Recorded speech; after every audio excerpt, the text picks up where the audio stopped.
بسم الله الرحمن الرحيم والطور وكتاب مسطور في رق منشور والبيت المعمور والسقف المرفوع والبحر المسجور إن عذاب ربك لواقع ما له من دافع يوم تمور السماء مورا وتسير الجبال سيرا فويل يومئذ للمكذبين الذين هم في خوض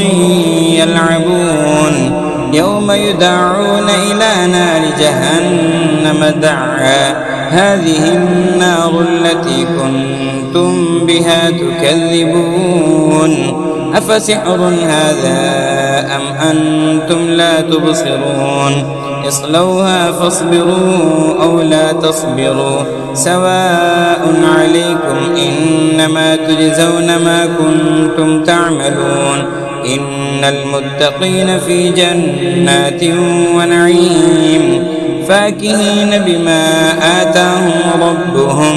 ووقاهم ربهم عذاب الجحيم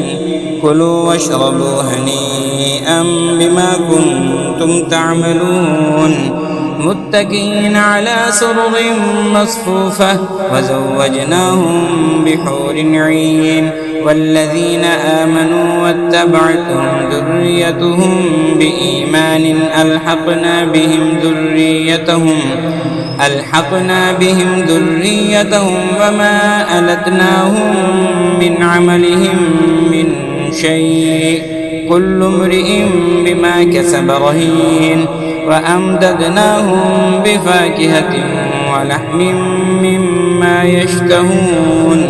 يتنازعون فيها كأسا لا لغو فيها ولا تأثيم ويطوف عليهم غلمان لهم كأنهم لؤلؤ مكنون وأقبل بعضهم على بعض يتساءلون قالوا إنا كنا قبل في أهلنا مشفقين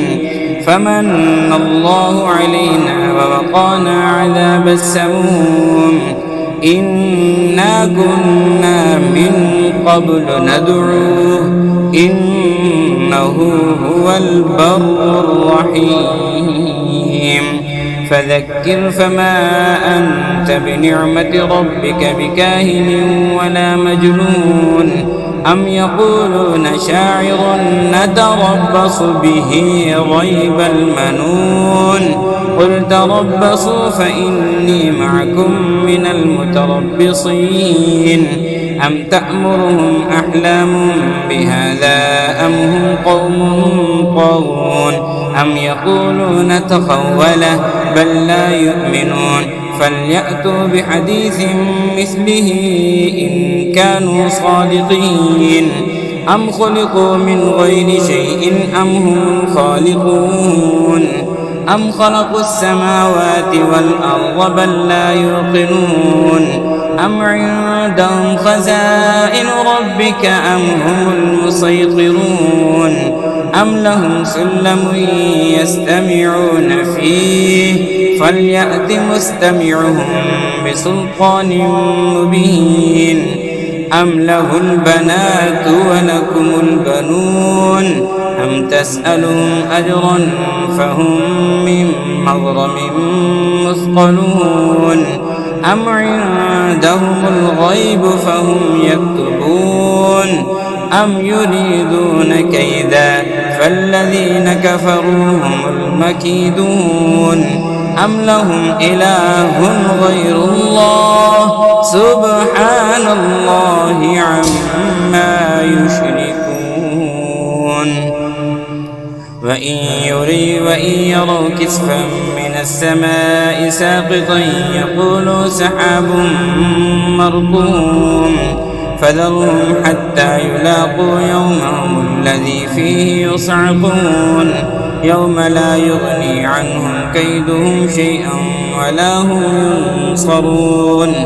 وإن للذين ظلموا عذابا دون ذلك ولكن أكثرهم لا يعلمون واصبر لحكم ربك فإنك بأعيننا وسبح بحمد ربك حين تقوم ومن الليل فسبحه وإدبار النجوم.